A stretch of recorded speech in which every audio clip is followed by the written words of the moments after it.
हाँ तो प्यारे बच्चों नमस्कार। कैसे हैं आप लोग? उम्मीद करते हैं कि आप लोग एकदम अच्छे से होंगे, मस्त होंगे, स्वस्थ होंगे, तंदुरुस्त होंगे और मन लगा करके परीक्षा की तैयारी कर रहे होंगे। तो सबसे पहला दिन आपका हिंदी का परीक्षा है और हिंदी की परीक्षा में लेखक का नाम, लेखक का जन्म का वर्ष, ये सब ना पूछे ऐसा तो हो ही नहीं सकता है। अगर ऑब्जेक्टिव में आप देखेंगे तो आपको अधिकांश प्रश्न लेखक से ही संबंधित मिलेंगे और लेखक वाला प्रश्न बच्चों को अक्सर गलती हो जाता है।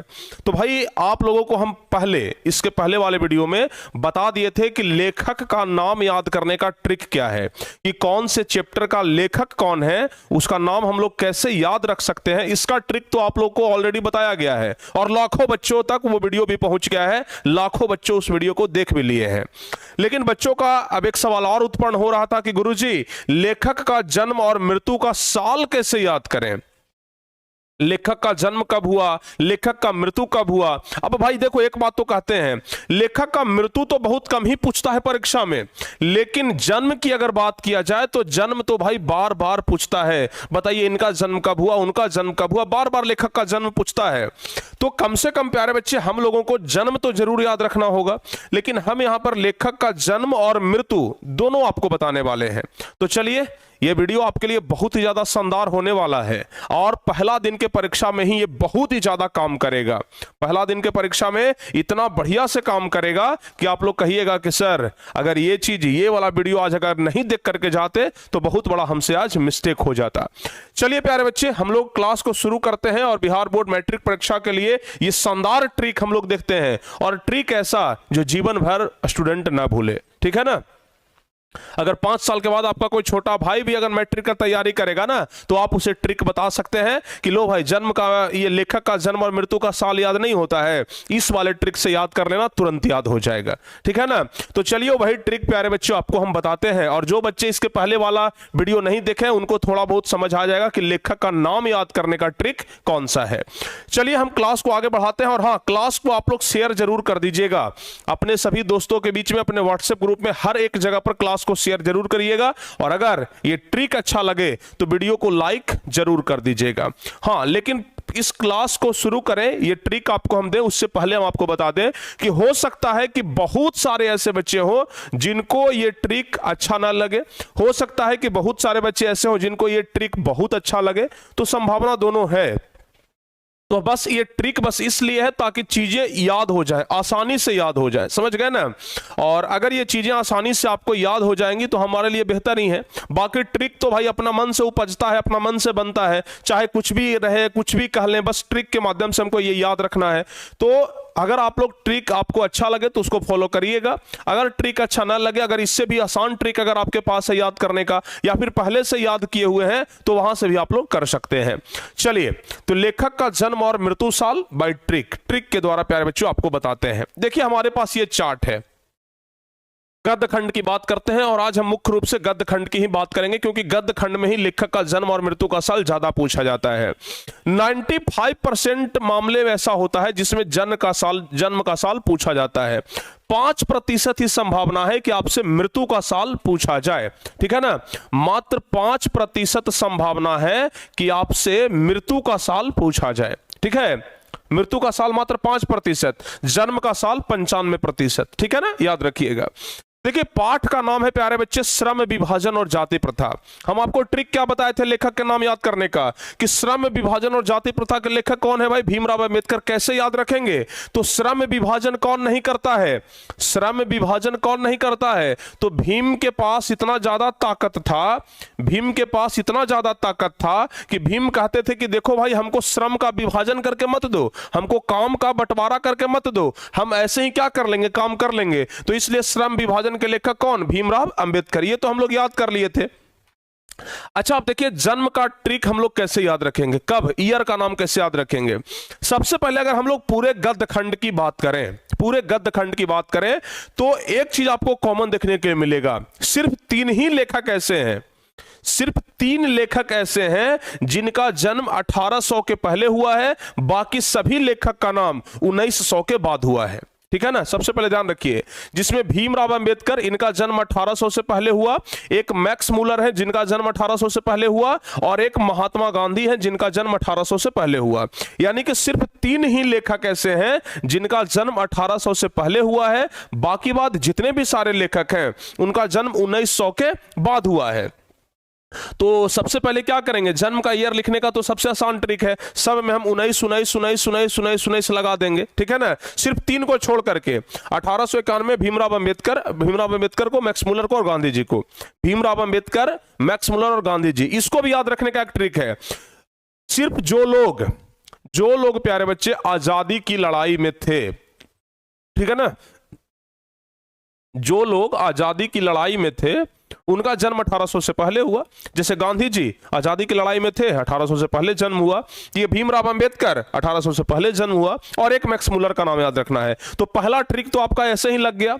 एक चीज तो आपको कंसेप्ट समझ में आ गया ना कि पूरे गद्य खंड में सिर्फ 3 ही लेखक ऐसे हैं जिनका जन्म 1800 से पहले हुआ है, बाकी सबका जन्म 1900 के बाद हुआ है।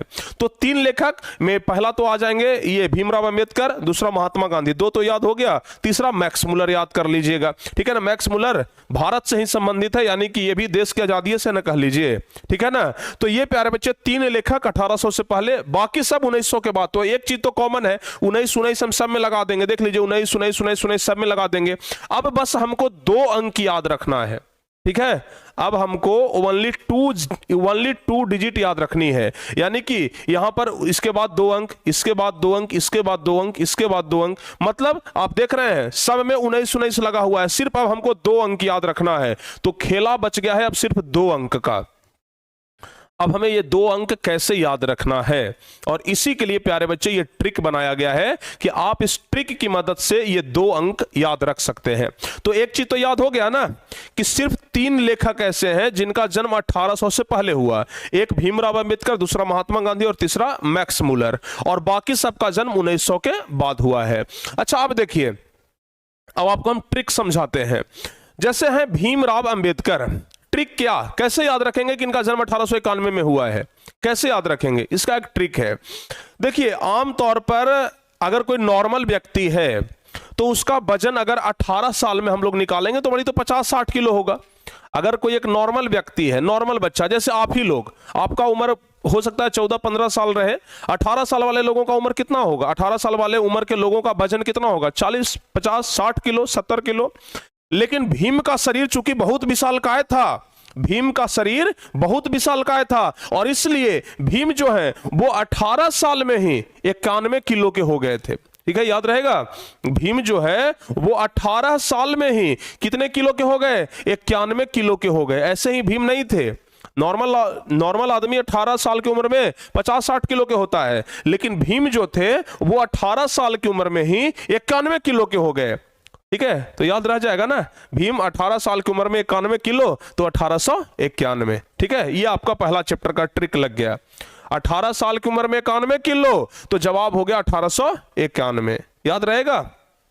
चलिए अब अगर बात किया जाए कि मैक्सिमम एक आदमी कितने किलो तक, मैक्सिमम एक आदमी कितने साल तक भीम बना रहेगा जी, बूढ़ा हो जाएगा तो ये उसको भीमे जैसा ताकत रहेगा, नहीं ना, 50, 55, 56 साल तक वो बहुत तो रहेगा, तो भीम जैसा शरीर उसका रहेगा, भीम जैसा ताकत रहेगा, तो मैक्सिमम 56 साल तक, ठीक है। तो मैक्सिमम 56 साल हम मान करके चलते हैं, ठीक है ना, 56 साल तक। तो 18 साल की उम्र में 91 किलो वजन हुआ, तो 1891, और 56 साल तक क्या वो भीम के जैसा एकदम कार्य करते रहा, तो एकदम 1891 और 1956। पहला ट्रिक यहीं से समझ में आ जाएगा, थोड़ा सा इस पर और विचार आप लोग करिएगा और बेहतर समझ में आएगा। अब देखिए दूसरा चैप्टर है 20 के दांत। 20 के दांत याद करने का ट्रिक क्या बताए थे 20 के दांत किसमें पाया जाता है, सांप में। 20 के दांत पाया जाता है सांप में, और अगर सांप काट लिया तो आपका शरीर जो है वो पूरा पड़ जाएगा नीला, नलिन से हो गया नीला, समझ गए ना, तो सांप नीला हो जाएगा। अब जरा देखिएगा, अगर सांप काट लिया ना, एक चीज तो कॉमन है कि सब में 1900 होगा, अब 1916 होगा कि 17 होगा कि 20 होगा कि 27 होगा, ये सब तो याद करना है। तो अगर 20 वाला सांप काट लिया तो कम से कम 16 दिन तक आपको हॉस्पिटल में भर्ती रहना पड़ेगा। अगर 20 वाला सांप काट लिया तो कम से कम आपको 16 दिन तक हॉस्पिटल में भर्ती रहना पड़ेगा, ठीक है ना। 20 वाला सांप जैसे गेहूमन सांप काट लिया तो 16 दिन तक हॉस्पिटल में भर्ती रहना पड़ेगा, उसके पीछे कोई गुजारा नहीं है। तो 1916 हो गया, ठीक है ना। 19 तो हमारा कॉमन था, सब में है, और बाकी हो गया 16। याद रखिएगा 20 वाला सांप काटेगा ना तो 16 दिन तक हॉस्पिटल में भर्ती रहना है, तो ये बाबू 16 दिन तक, ठीक है ना। अच्छा एक चीज देखते होंगे, सांप जब काटता है ना तो काट करके वो उलट जाता है, उलटता है तब उसका दांत निकलता है। तो सांप काट के उलट जाता है, तो उलटन हमको उल्टाना है। यहां पर क्या है, 16 दिन तक हॉस्पिटल में भर्ती रहेगा, ठीक है। क्यों भाई, तो क्योंकि सांप काट करके उलट गया है तो इसको उलट दीजिए, तो 16 है तो इसको 61 कर दीजिए। देखिए पहले 1 बाद में 6, हम क्या करेंगे, पहले 6 बाद में 1 कर दिए, ठीक है ना। तो सांप काटा तो 16 दिन में सांप काटा तो 16 दिन तक हॉस्पिटल में भर्ती रहे। क्यों भर्ती रहे भाई, तो क्योंकि सांप काट के उलट गया था, ठीक है ना। सांप काट के उलट गया था तो 20 शरीर के अंदर चला गया, तो यहां पर कर देना है 1916, और मरे कब, तो 16 का उल्टा तो 1961, ठीक है।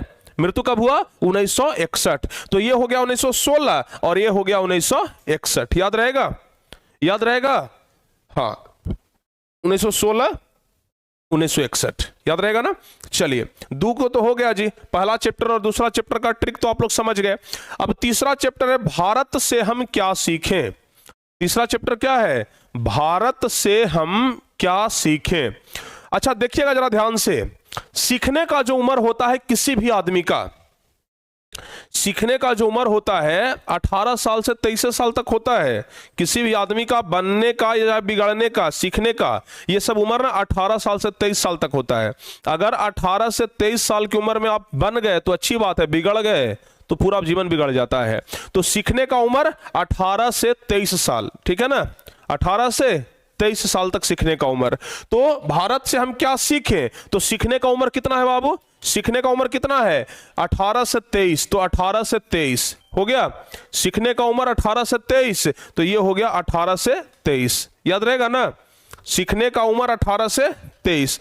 मैक्सिमम लोग कितना साल तक सीख सकता है, अरे वायु तो भाई मैक्सिमम 100 साल तक जीवित रहेगा, ठीक है। तो मैक्सिमम 100 साल तक वो सीखेगा, यानी कि 1823 सीखने का उम्र 18 से 23, तो 1823 हो गया। मैक्सिमम 100 तो 1900, ठीक है ना। मैक्सिमम कब तक सीखेगा, 100 साल तक सीखेगा, तो ये हो गया 1900।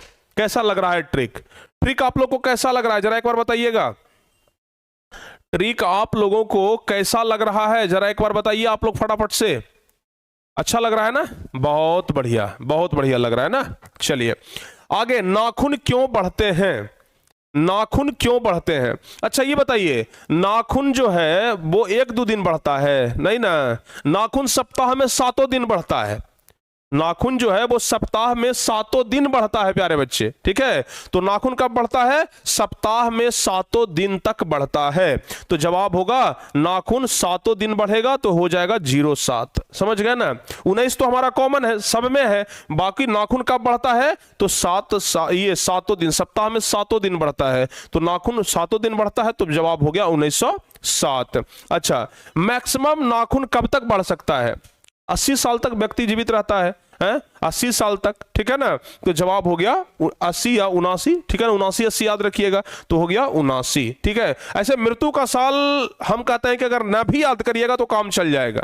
मृत्यु का जो साल है ये अगर न भी याद रखिएगा ना तो आपका काम चल जाएगा। जन्म वाला याद रखना ज्यादा जरूरी है, क्योंकि जन्म वाला ही परीक्षा में पूछा जाता है, ठीक है, जन्म वाला ही परीक्षा में पूछा जाता है। चलिए अगला है बाबू, नागरी लिपि के गुणाकर मूले।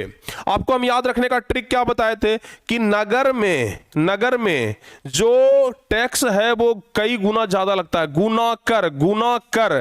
तो नगर में जो कर है, जो टैक्स है वो कई गुना ज्यादा लगता है, ठीक है ना। अच्छा नगर में जो कर है यानी कि जो टैक्स है, टैक्स को हिंदी में कहते हैं कर, तो नगर में जो कर है वो कई गुना ज्यादा लगता है ना। कितना गुना ज्यादा लगता है, तो जवाब ध्यान रखिएगा 35 गुना ज्यादा लगता है। नगर में जो टैक्स है वो कितना गुना ज्यादा लगता है, तो 35 गुना ज्यादा लगता है, ठीक है ना। तो जवाब होगा 1935, याद रखिएगा ना।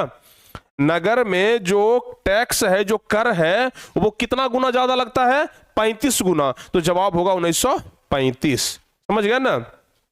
सोचिएगा कि 9 गुना में काम चल जाए तो काम नहीं चलने वाला है। सोचिएगा कि अगर 9 गुना में काम चल जाए तो काम नहीं चलेगा, 35 गुना ज्यादा लगेगा। तो 1935, 9 गुना में काम नहीं चलेगा तो 2009 कर लीजिएगा इधर। चलिए आगे रहा बहादुर। अगला है बाबू बहादुर, कह रहा है कि बहादुर के बारे में बताइए। तो ये जो बहादुर है, बहादुर, जो बहादुर रहता है वो अमर हो जाता है, ठीक है ना। तो याद करने का ट्रिक क्या बताए थे कि जो बहादुर रहता है वो अमर हो जाता है, यही बताए थे ना कि जो बहादुर रहता है वो अमर हो जाता है। लेकिन कोई आदमी बहादुर है, ये कब दिखाई दे देता है, ठीक है ना, 14 साल में दिखाई दे देता है और 25 साल होते होते तो एकदम आराम से दिखाई दे देता है, ठीक है ना। कोई बहादुर है यू 25 साल में दिख जाता है, जो करना होता है लोग 25 साल के अंदर कर लेता है, 40 साल में तो आदमी बूढ़ा हो जाता है जी। तो 40 जो करना है 25 साल में, तो 1925 मतलब 25 साल में आदमी बहादुर रहता है, 25 साल में आदमी बहादुर हो जाता है। और मैक्सिमम कितना, सॉरी ये मतलब 14 साल की उम्र से ही वो दिखना शुरू हो जाता है कि हाँ वो बहादुर है। तो 25 साल की उम्र तक वो दिख जाता है कि बहादुर है, और कब से दिखना शुरू हो जाता है तो 14 साल की उम्र से, ठीक है ना। तो इधर हो गया, इधर वाला पर ज्यादा फोकस करिएगा, जन्म के साल पर ज्यादा फोकस करिएगा, क्योंकि जन्म का साल ही परीक्षा में पूछा जाता है। तो ये हो गया ना बहादुर, अमरकांत, ठीक है। बहादुर जो होता है वो अमर हो जाता है, तो अमर से हो गया अमरकांत। और कितने उम्र की अवस्था में दिख जाता है कि वो बहादुर है, तो 25 साल की उम्र में, तो यहां पर हो गया 25, ठीक है, याद रखिएगा।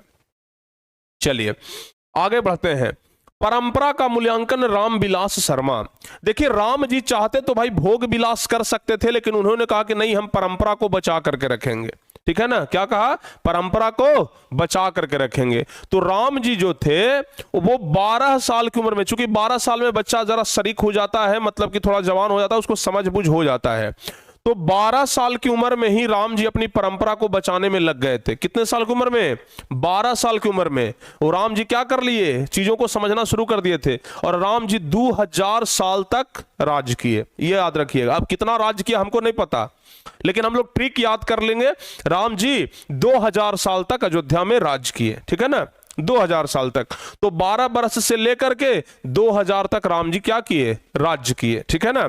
तो 12 बरस यानी कि 1912, 12 साल की उम्र में ही राम जी परंपरा को समझ गए थे, तो 12 और 2000 साल तक ही राज्य किए। अगला, जित जित मैं निरखत हूं, आपको बताया था ना, जित जित मैं निरखत हूं पंडित बिरजू महाराज। देखो भाई, एक बार जीतेगा तो वो राजा बनेगा, अब 2 बार जीत गया ना तो महाराजा बनेगा, ठीक है ना। एक बार जीतेगा तो राजा बनेगा, लेकिन अगर 2 बार जीतेगा तो वो क्या बनेगा, महाराजा बनेगा, ठीक है। तो कोई भी आदमी जो है वो 19 साल होते होते जीत जाता है, ठीक है ना। 19 साल में एक बार जीत गया, 19 साल में एक बार जीत गया। तो भाई साहब ध्यान से देखिए, 19 साल में एक बार जीत गया, तो जीत जीत 2 बार जीता है ना, तो फिर से 19, तो 19 दूनी 38, ठीक है। तो 19 दूनी 38, यानी कि पंडित बिरजू महाराज का जन्म 1938, 19 तो कॉमन है हमारा, और 38 इधर हो गया, ठीक है ना। एक बार जीता तो 19 साल में, तो 2 बार जीत है ना, तो 2 बार जीता है तो ये कितना बार में, तो 19 दूनी 38, तो जन्म हो गया 19 दूनी 38। और मृत्यु तो इधर 2 साल पहले हुआ है पंडित बिरजू महाराज का, ये तो आप लोग याद रखिएगा 2022, ठीक है ना। 2 साल पहले बस इनका क्या हुआ है, मृत्यु हुआ है, तो जवाब याद रखिएगा 1922, याद रहेगा। चलिए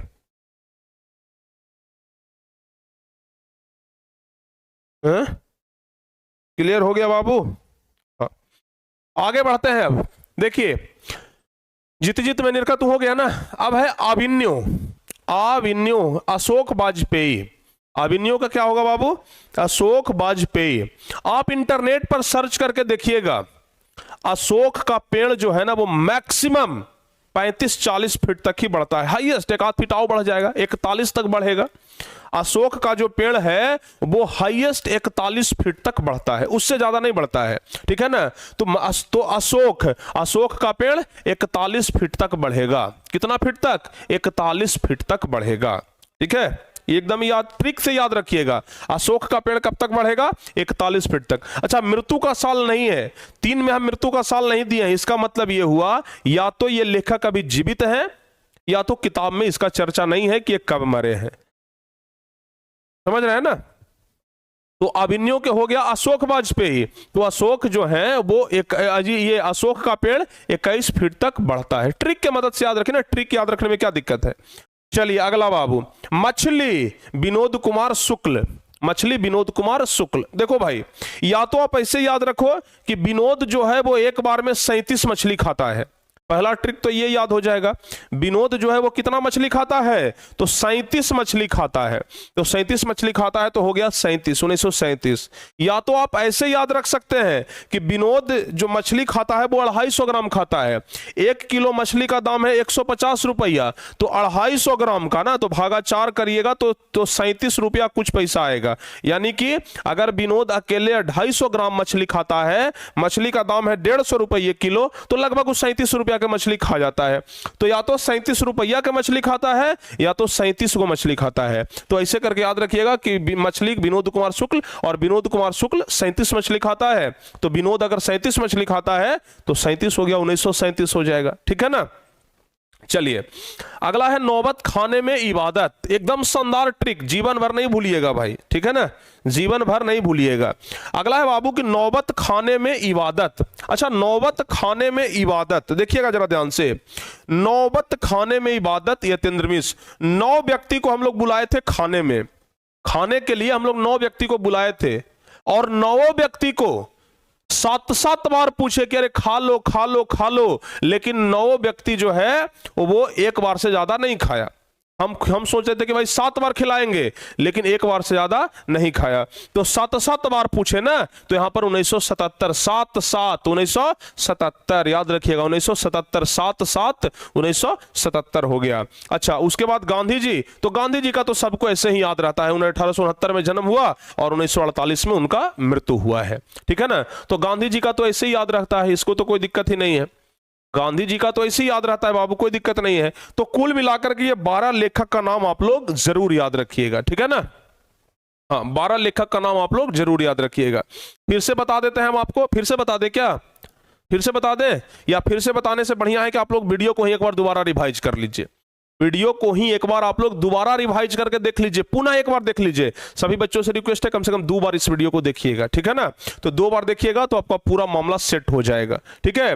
तो इस वीडियो को आप लोग 2 बार देखिएगा, पूरा एकदम जो लेखक का ट्रिक है आपको समझ में आ जाएगा।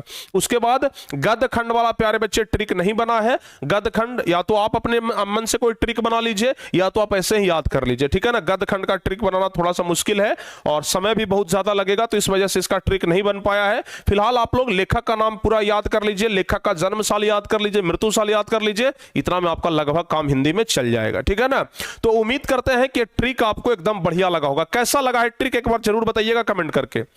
ये ट्रिक आपको कैसा लगा है एक बार जरूर बताइएगा कि हाँ सर हमें ऐसा लगा है ट्रिक। ठीक है ना।